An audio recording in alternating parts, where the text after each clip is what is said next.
चलो बच्चों, तो चलो क्वेश्चन पढ़ते हैं। क्वेश्चन है अपने पास, a point on the straight line this which is equidistance from coordinate axis will lie on, fine. Okay, first of all figure बना लो।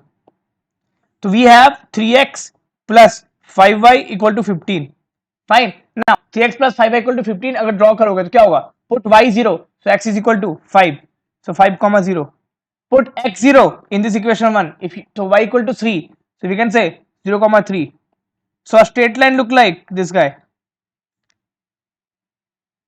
although it's not look like, but it's a straight line, fine. Now it's our required straight line. Now read the question. We need a point which is lying on this line, मतलब हमें एक ऐसा point चाहिए जो इस line पे लाई कर रहा है और वो point equidistance of coordinate axis से। तो पहली बात, ऐसे लोकस, ऐसे पॉइंट का लोकस जो इक्विडिस्टेंस ऑफ टू लाइंस है वो क्या होता है? वो होता है एंगल बाइसेक्टर। तो बेसिकली हमें कोऑर्डिनेट एक्सिस का एंगल बाइसेक्टर चाहिए।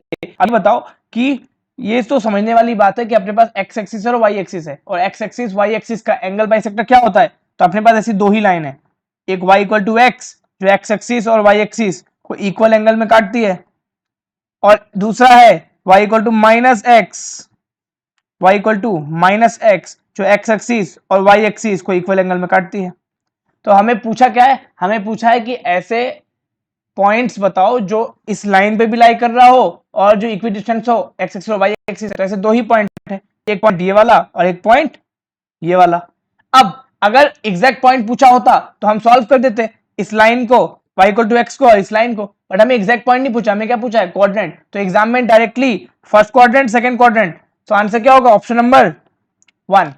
सो I hope it helps, thank you.